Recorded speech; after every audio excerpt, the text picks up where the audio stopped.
Unfortunately, Dr. Richard Wellings, who is supposed to be chairing this panel, is not able to be with us. He phoned me about half an hour ago. Unfortunately, his girlfriend has been taken ill, so we wish her a speedy recovery. A couple of announcements before we move to the panel discussion.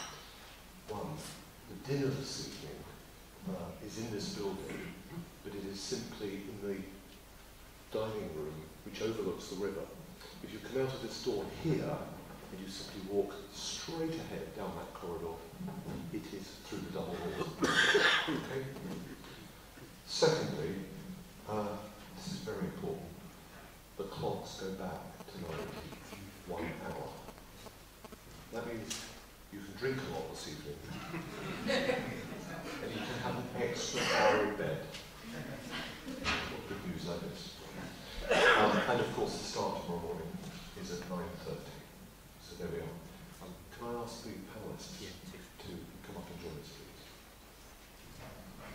Kenli, and Alex.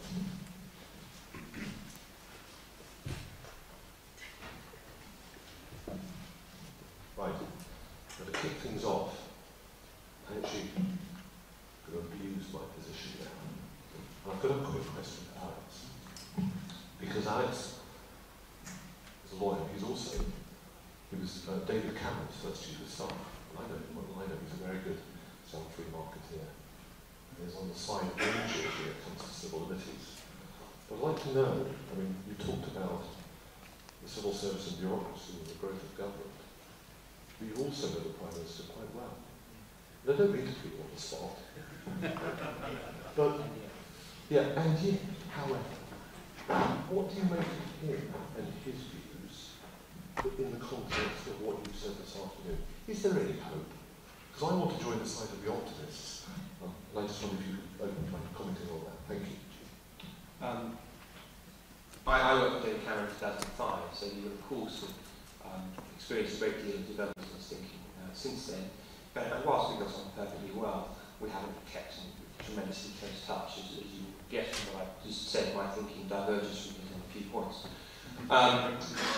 But what I would say about our Prime Minister, which I think in many ways is quite admirable, is that he is a great believer in institutions, and he's a great believer in the development of and support for institutions. One of the things I think is sort of David Willettsian thinking. I promise I'm answering your question. You know, the idea that people who get ahead in life are lucky enough to have good institutions around them all their lives. So they're born into strong families, they have a good church group, they go into a good business, or they go into the military, or they have good institutions around them that they can trust and know. And people, conversely, and they tend to have all of those, people who have those benefits tend to have all of them. That is to say, the same people who have good family background, have good church background, go into a good business, and have all that. Whereas conversely, people who are unfortunate have crap institutions around them, are born into families that couldn't care less, have no idea what they sort of go through kids, go to terrible school, would never manage in the forces, don't get work, and so forth. Those are hard judgments to make, but the point about them is that institutions are good. That is a logic of which I know Cameron to be convinced. And one of the institutions that he trusts a great deal is the great British civil service, impartial and not at all political. Okay. And so the flip side of wanting to support those institutions in an increasingly atomized society in which people don't like to belong to things, that is to say the reverse of the big society in which Cameron genuinely believes. It's not a particular trick. He genuinely believes in the big society, even if we might all struggle to know what it is. The flip side of that is that he trusts immediately and instinctively his civil service. He wants to trust them, he does trust them, and they tell him that they need these extra powers in order to make us safe. That instinctive desire to trust an institution is in some ways, as I say, admirable. And I'm not trying to quietly slip the knife into my own master when I say that, but it is a weakness if it's not used appropriately with a certain caution on the other hand, and I'm not sure that caution exists. Marvellous. That was a great response, thank you. I thought there were several blog pieces in there, and a lot of fun to be had over the days to come. I see a forest of hands going up. really wonderful panel. I mean, just Kenli, great. Terrence, can I thank also Terrence for the 12 bottles of wine he sent me this week? Just wonderful. Right, show of hands. Forrest, I'm going to start here. Ben, can just people wait just for the microphone? I'll just, oh no, it's here, it's already. Just wait for the microphone, and mainly wait for it because we're actually recording this. I do beg your pardon. We want to get it all correctly on tape so that millions of other people around the world can watch it. Thanks very much. I do like hectoring in a Luddite sort of way. Just a couple of comments. First of all, about Alex's address, which, admirable though it was in, I think, every way, you didn't deal, that I noticed, with the potential, the state and the possibilities of public opinion on this issue. In his introduction, Sean very properly mentioned his excellent address in Trafalgar Square of 4.5 years ago. He was very laudably defending the civil rights of some fairly reactionary people. I have completely forgotten who they were, it doesn't matter. He noticed all the coppers there. Perhaps he noticed even some of them in plain clothes. What he didn't notice, and what I didn't notice at the time, because I was there, was the amateur Stasi from the Labour Party. Ben, what is your question? And I would like Alex to comment a little bit on the potentiality of generating more public opinion to confound the spies on the part of the state. Thank you. Perfect. Well said. The difficulty in motivating public opinion to the sorts of views that I think we generally share, and we may in this room disagree on some points. I think that we are probably in agreement in the general thrust of the libertarian agenda, and similarly probably at odds with public discourse in this country. Let's be realistic about that. One of the difficulties is people are generally not convinced that it might happen to them. And when you do get a touch point, when society at large flares up in favour of libertarian opinion, it's when they think that it could happen to them. So identity cards, which by definition was going to happen to all of us, that is something on which people were willing to take a position. Things like CCTV, people are generally not open to the notion that something bad could happen to them or that it is bad in their lives, because if you've got nothing to hide, you've got nothing to fear. People are increasingly repetitively told and regurgitate. So it's trying to convince people that in their everyday lives this kind of surveillance, A, is bad, which not everyone's got signed up to, but B, could happen to them. And that's why our ridiculous jobs work bureaucrats at local council level are in many ways the best weapons in our current armoury. Because boy did they overstep the mark when they started using covert surveillance on people for walking their dogs or for leaving their bin out on the wrong day. When the Regulation of Investigatory Powers Act was passed, it was meant to impose a limit on what people trying to police serious crimes could investigate. Instead, people at local council said, ooh, look what we can do. The reverse of what should have happened. And so I am keen to maximise people's understanding of the way in which they are being monitored and watched and put upon at the moment, in just the way that you were in 2006. Okay. Barry McLeod-Cullinane, who's sitting at the platform. Thank you. I'd just like to look at how we step where we are today to a more libertarian society, and then just to pick up what Alex just said about local government bureaucrats and so on. Being one of those local elected politicians, we're faced in London with basically a vampire sort of approach to roads and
you. I have a question for Terrence Kealey.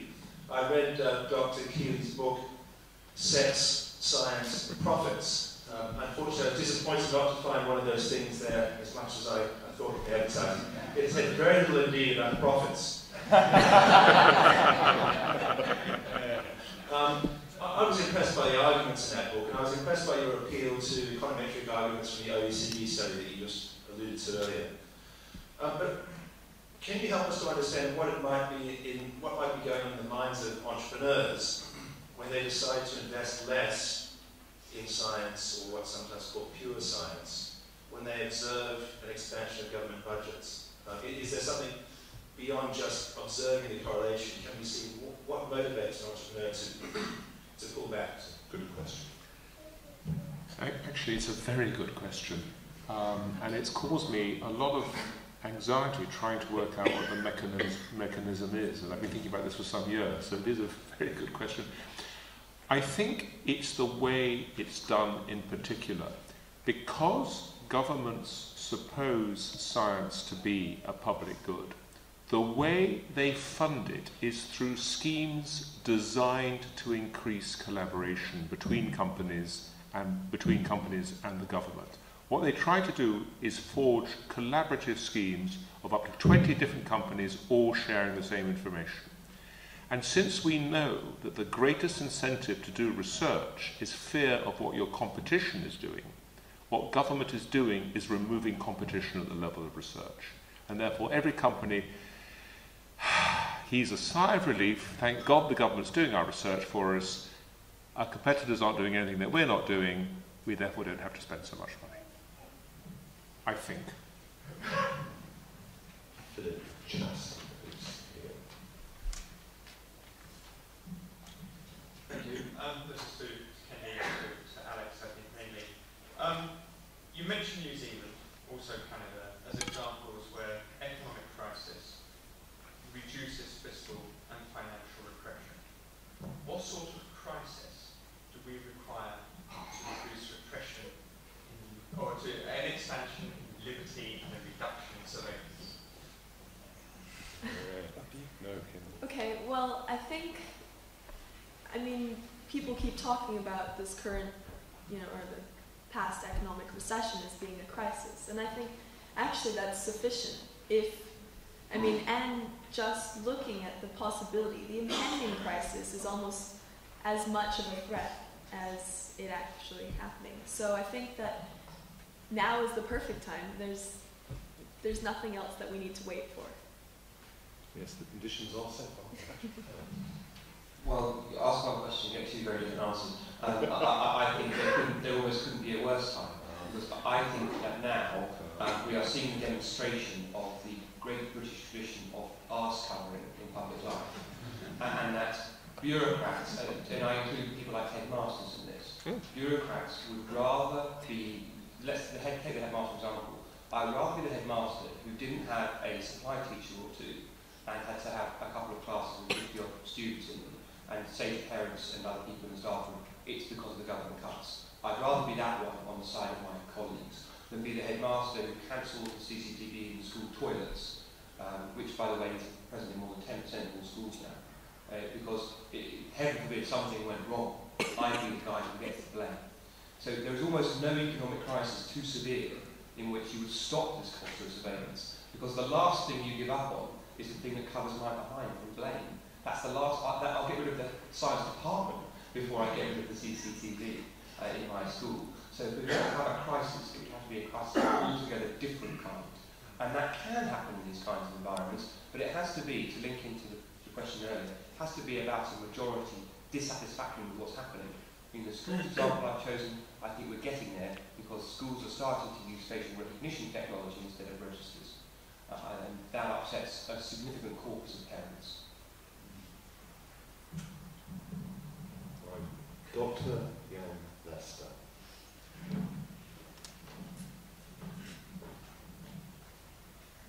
It's possibly a kneeling, egoistic point, but it bothers me. You are a philosopher, sir.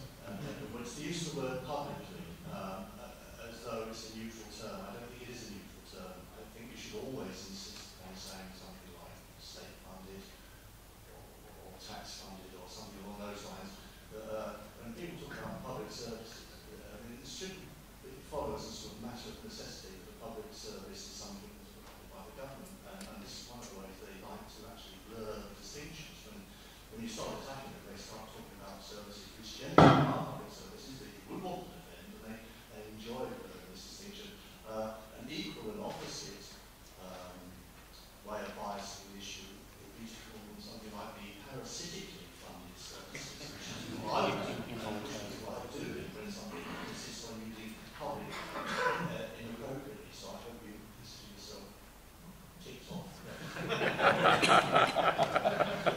we all agree with that. We agreed, that's passed, right. Nettie Clark. I think we're all very concerned about surveillance in this room, and I'd like to ask all the panel, what do you think is the way forward? What could actually be done about it? I'm going to go to Terrence first, and just we'll come back this way. So. Well, I'll be very brief because I'm not an expert, but I was very struck by one thing in Alex's talk about how governments start off libertarian and then rapidly cease to be. And if you read Tony Blair's book, The Journey, he starts off with the freedom of information by page 30, and by page 80 he's lamenting it, and the rest of the book he says, how could we have been so naive and stupid as to think that freedom of information is a good idea? We're trying to run a proper fascist state here. But I have to say to you, the vast majority of people in this country like surveillance. And you know, for every pastor, I can never remember his name, who says they came for the communists, I wasn't a communist, they came for Jews, I wasn't a Jew, bugger, I'm the last one left. For everyone who says that, there are 99 people who say, oh, thank God that nice Mr. Cameron is protecting me from those wicked Muslims. Well, I think there are many different ways that we can move towards liberty, of course, and I think it all depends on what your strengths are. I mean, some are good at working in politics, others are good at writing blogs and whatnot. And I think it's one thing that's really important is when you're convincing or when you're arguing with people over these issues is not to focus on the touchy subjects so much as the things that are really apparent to everyone about the flaws of government. And I think that's really important to be seeing things like waste, which is, it hurts everyone. And I think that kind of thing should be clear to everyone that cares about improving the lives of people. Well, 3 bullet points. The first is, of course, support Big Brother Watch and the work that we do. Secondly, I still haven't given up on elected politics. Now, perhaps it's a wildly naive thing to say, particularly given my own speech. But nevertheless, we've got a book coming out, 6 MPs have written chapters in it, and I dare say most of us in this room wouldn't disagree with a word that they've said. They're people of some influence, and they are able to exert that influence in the parliamentary setting, representative of the people who elected them, to the betterment of the public good. I've still not given up on elected politics, and I think that many individuals in our parliament are very well intentioned and open to the arguments and ideas we're setting out here. And that includes some people in the cabinet, so I haven't given up on that. But thirdly, trying different avenues to the norm. I'm an enormous admirer of Henry Porter as a writer, not merely as a columnist, but also as a novelist. And if you read novels of his like The Dying Light, which discusses the unbelievable powers that have been given to our Home Secretary under the Civil Contingencies Act, and you realise what it would actually mean in a setting where those powers got exercised, by the end of the book, when you've reached the conclusion and you see quite how savage the powers given to government are, you then want to go on and read the epilogue where he explains in 20 pages what the powers in that act are. Now, there ain't nobody who's going to want to read those 20 pages on their own, but if you use fiction as a weapon to explain what's happened beforehand, it gains that extra element. So we're constantly looking for those other avenues. That's why we've got a sticker campaign where we send stickers out to people and let them stick them on authoritarian things. Please, not a policeman or Tim Montgomery from Conservative doesn't go down well. But sticking on something authoritarian and send the image in, empowering people to express how irritated they are with authoritarians. We're going to see Baker at that point because in your constituency you've had a bit of these tactics and you've had a relationship with Big Brother Watch, haven't you? So maybe I have had a relationship with Big Brother Watch. Of course, it's always a pleasure to have a relationship with us. But yes, there was stickering in Wickham, and as a result, it was during the election period, and I went along to a public hearing on CCTV, thinking it would be a massive meeting, hugely controversial. In fact, there was a large bench of councillors, a bench of officials, and I was the 3rd member of the public to turn up. The other 2 members of the public were the same people who'd been there the previous 2 years, and in fact it just reinforced Terrence's point. Thank you for the opportunity to say that, but I think that really does go to the heart of why we've got a problem. Could I ask each member of the panel, really picking up on that,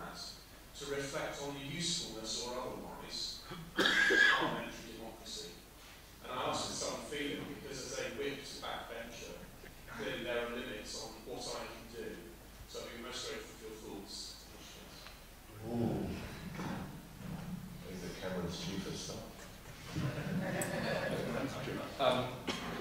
Douglas Carswell had an amendment down on the European Union which many people may have noticed, and 37 Tories rebelled. That is to say, at the beginning of this Parliament, 37 Conservatives rebelled against their explicit whipped instructions. That filled me with some hope, because just in the same way that this is a high point of freedom, things may get worse from here in a libertarian sense, in the same way, this is probably the most obedient that our MPs are going to be, and still, almost 40 backbenchers rebelled against the government. So, given that that was an issue about which I cared, why on earth are we giving more money to the European Union when we're cutting all of our budgets here in the UK? Not a liberty point, but interesting nonetheless. I took heart from that. On a wider level, parliamentary democracy is, to my mind, the least worst way of doing things. And I've never seen a better system operated than those genuine other large systems that have been offered by, let's say, Russia and China. I have no stomach for. I think the Big Brother Watch is absolutely superb as an organisation, and in small ways I've done things. This must have helped in any way I can. It is absolutely superb. Very important in the think tank room next to here. Please go in there, because there are indeed membership leaflets to Big Brother Watch, along with other organisations like the Freedom Association or indeed the Society of Individual Freedom. So if any of you are able to walk through this recession and downturn with any spare cash at all, please do support these groups, but in particular Big Brother Watch, a hugely important point. Without further ado, Kenli. I have to admit that change through politics is one of the things I don't have much confidence in, and it's one of the things that had made me rather downcast before I started researching for this speech. Which is why I stress the importance of just doing the little things to actually just change social perception of the government as a whole. And I think that though that doesn't have immediate consequences, eventually the people will respond to that and the governments will reflect that. Well, I'm a great fan of parliamentary democracy. If you compare it to direct democracy on the Swiss model or presidential democracy on the United States model, you end up with pretty similar things at the end. And I think British parliamentary democracy is one of the finest products of the Western world. If you look just at the 20th century, British parliamentary democracy, we rejected eugenics. Most countries adopted it. We didn't. We rejected Nazism, we rejected fascism, we rejected communism. In the latter part of the 20th century, parliamentary democracy de-imperialized British Empire unbelievably well. I actually believe, and I know you're an MP, so I don't want to be sounding sycophantic, but I think our MPs are fairly philanthropic type people. And I'm very proud of British parliamentary democracy. I think it's one of the finest things the world has ever produced. Very good. Can I just say, I think one of the really interesting essays of recent years, a very challenging essay, I was discussing this with a friend yesterday, is an essay by Hans Hopper. It's a sort of libertarian defensive perspective on monarchy. Of course, he's an anarcho-capitalist, but looking at the political economy of monarchy versus democracy. And I say that not because I'm taking one side or the other, but just because it's the most fascinating read from which you get insights into the political economy of different constitutional arrangements. And the fact that Britain is both a parliamentary democracy and has a monarchy, it's a fascinating read. So, believe me, I haven't read it. Handsome and Hopper. Okay. Oh, Terrence. Look, just one quick point. We're all libertarians. The trouble is we live in a power law distribution of income. As everybody in this room knows, 20% of the population owns 80% of the wealth. Everyone knows that. 20% of the population gets 80% of the income. Everyone knows that. Therefore, for 80% of the population, it's rational to be a socialist. Yeah. That's the fundamental problem with parliamentary democracy. Having accepted that, within those constraints, we don't do too badly. Fine, right. Goodness, another forest of lots of controversy. Tom, you've been twitching for a long time, and there's a gentleman here. So actually, Tom first, and then It's a nervous disposition, don't worry. I wanted to ask Dr. Kealey a question about government funding or taxpayer funding of science. It seems to me that there's one thing you didn't actually talk about why it's bad to have public, actually tax-funded support for science, which is that a lot of the science that government support is very bad. Thinking about the University Standards Climate Research Unit, that's got nothing to do with science. Thinking about the NASA space program, which I know that in most libertarian circles there are quite a lot of people who support private space ventures precisely because that's more likely to do something useful with it.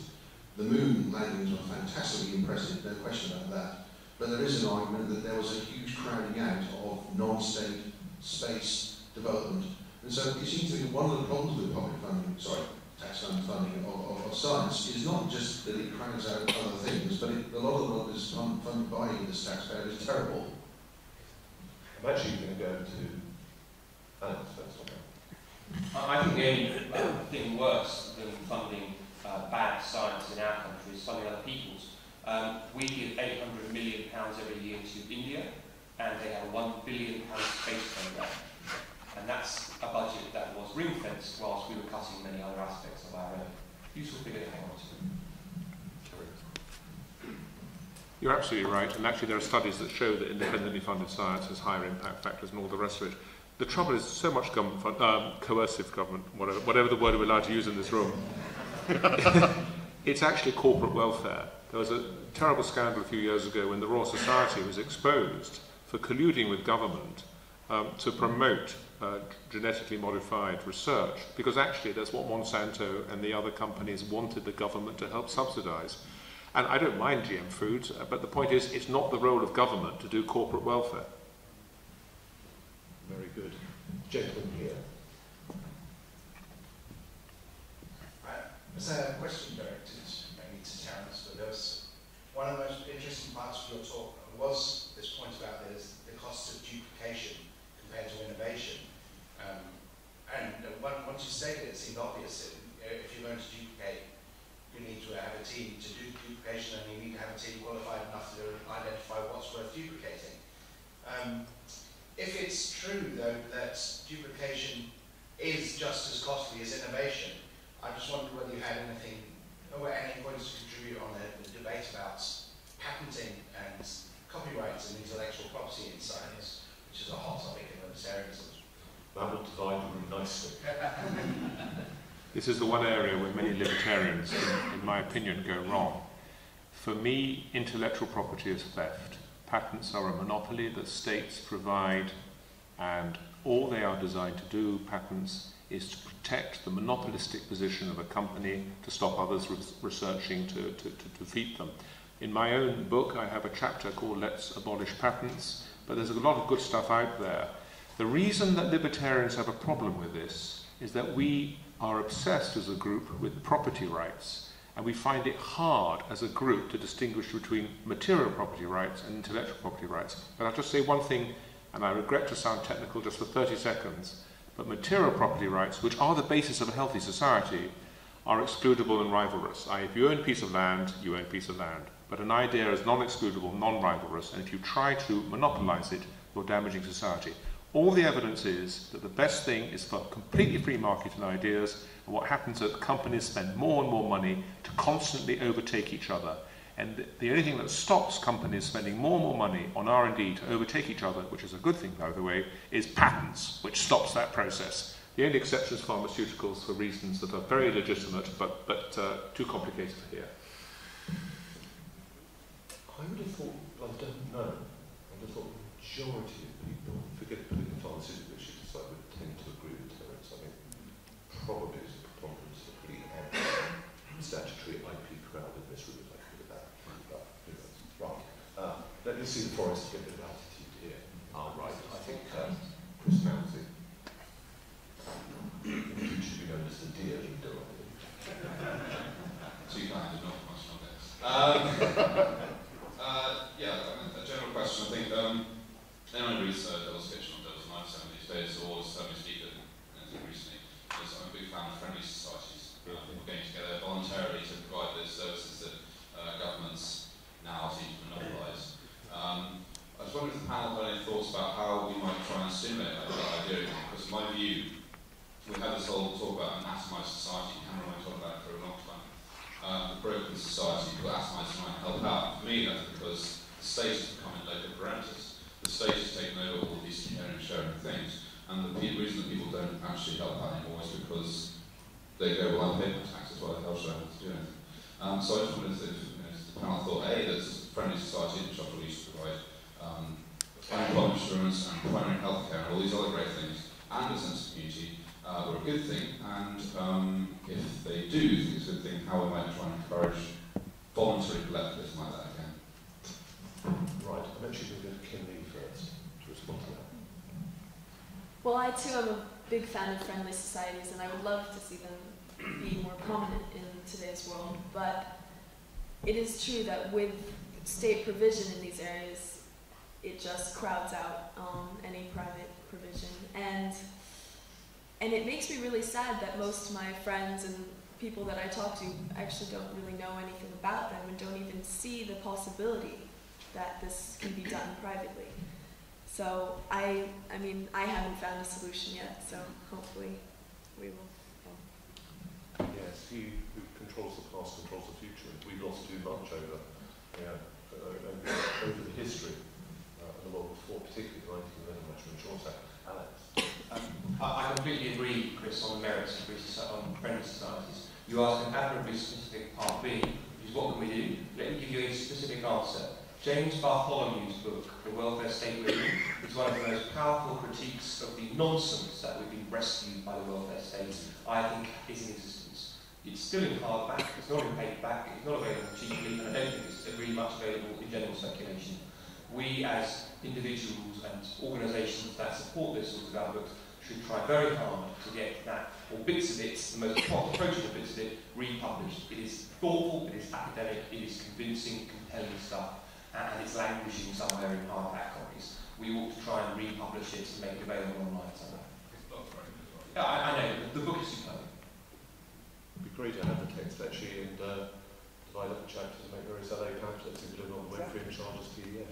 We know James and we can talk to you about that. Terrence? I agree with the question, I agree with the answers. James's book is great, I mean a really super book. It reminds me of Selden's book Capitalism 20 years before that. They're both great. I agree with everything everyone said. In 1911, 75% of the workforce, male workforce in this country was already covered by friendly societies. But I'm afraid it comes back to the power law. A lot of people thought that Lloyd George was Lord George when he introduced the welfare state in 1911, because suddenly people started getting payments that they hadn't spent a lifetime contributing to before, and they saw him as the great philanthropist from the sky, and he had to be a lord if he's giving all this free money. That's what governments do. They crowd out private things. Initially it's generous, but in the end it becomes crowding out and less overall. It's a tragedy, but how we get back, I don't know. Indeed, right. I'm going to go to the gentleman there at the back. No, I'm sorry, Chris. Chap not right at the back as you are. Chap here on the right. Could you put your hands up again? Yeah, the chap in the suit. Here. You, exactly. You're the winner. Thank you. Congratulations. Thank you very much. Hope it was worth it. Most of the time that you three were speaking, you kind of made me want to emigrate. For those parts. Certainly Alex's thought. I have one great recommendation, go back to my mom's home country, New Zealand. But quickly, you three in your different respective fields or passions or whatever, is there any one country out there that you advise us to move to if you want to have the best system of civil liberties before best system of free market reform, best system of science or education reform, or whatever Terrence wants to talk about, I guess. Terrence, where do they do science? Right. Oh. Well, I think the answer has to be Switzerland, but you have to qualify that answer because the direct democracy, unfortunately, it turns out that under direct democracy, as anyone who's lived in Switzerland knows, it actually becomes even more onerous because everybody takes the view that as a full citizen, they have to take full responsibility. So paradoxically, if you want a really libertarian society, you have to find one run by a pretty strong tyrant, and everyone then feels free to party and enjoy themselves as a consequence. I don't think you should emigrate. I think Britain is a terrific country.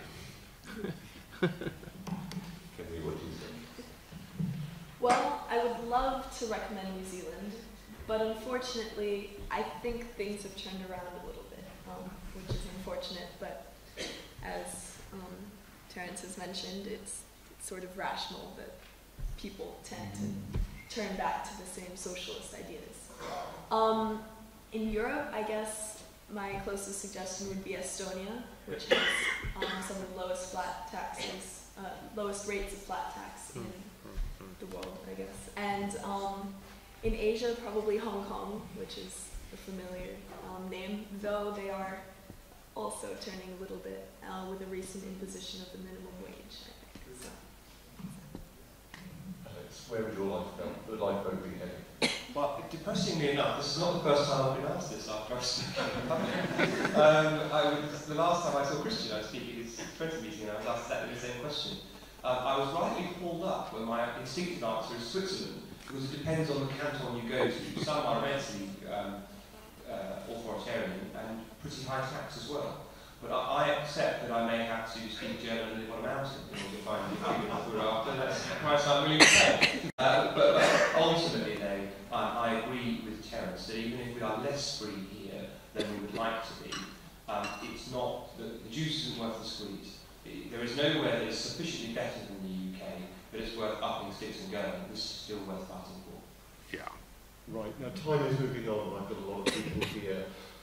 I'm going to go to Chris Bevis for the last question in the session. I apologise because it's a great session and it's turned up a lot of interest.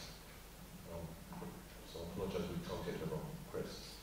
Thank you very much. Christopher Bevis. It was mentioned earlier on in the discussion that government has no business providing corporate welfare and patronage. But as long as corporations which don't have the vote, let's face it, are allowed to make donations to political parties, don't they have an economic incentive to see to corporate patronage? I thought for a minute we were going to stray onto the terrain of laws of limited liability and limited liability in a state intervention. I think we need a lawyer, Alex. Actually, I was trying desperately to avoid this because I like to stay on side with the audiences and members of the panel. But I'm not sure I agree entirely that state patronage of corporations is undesirable. The only exception, I agree that it generally is, the exception that I would identify is in defence, where I can see a case for subsidising defence. Although I know the hisses already begin. But I can see a plausible cases being, and that's not to say that lots of money isn't wasted and squandered in the defence field. I'm talking about the principle of whether or not it's right to fund in that way. That having been said, I think generally state funding of corporate welfare is appalling. And I agree with everything that's been said on that point. But I feel, I'm afraid, in answer to your second part of your question, I feel that political funding is a form of freedom of expression, and I don't think that there's much wrong with businesses donating to political parties in the same way that we allow unions to donate to political parties. So I've dissatisfied you on both points. Might be something. This is Ben, who used to be a member of the Competing Society for Numbers. Jeff. I still am. Oh, you still are? Right, Kenli. Well, don't worry, you don't have to convulse in the front two rows.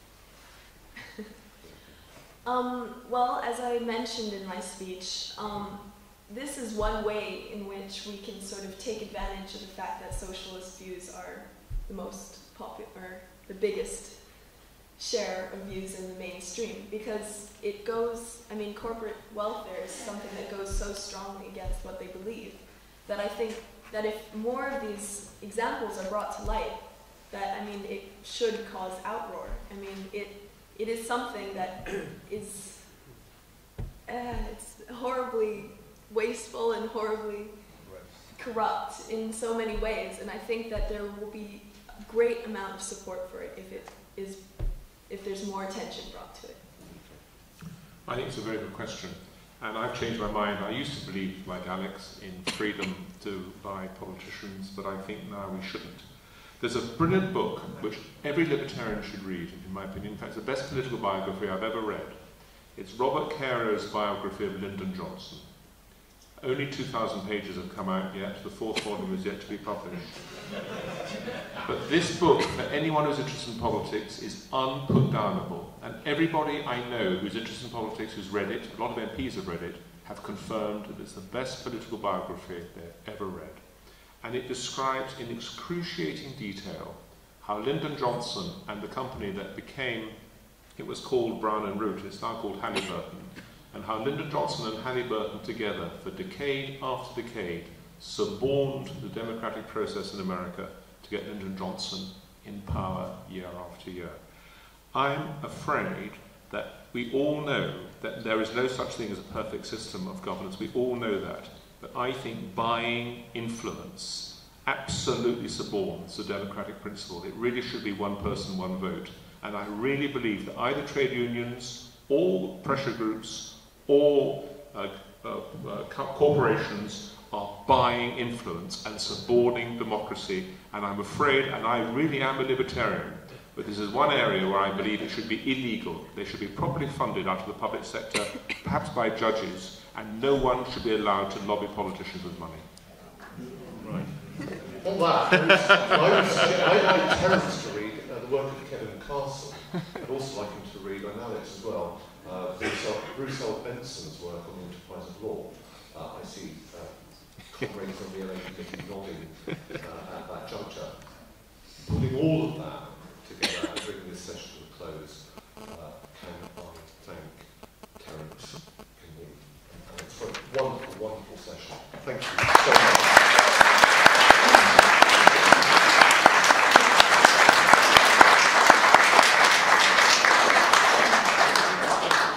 The bar is open.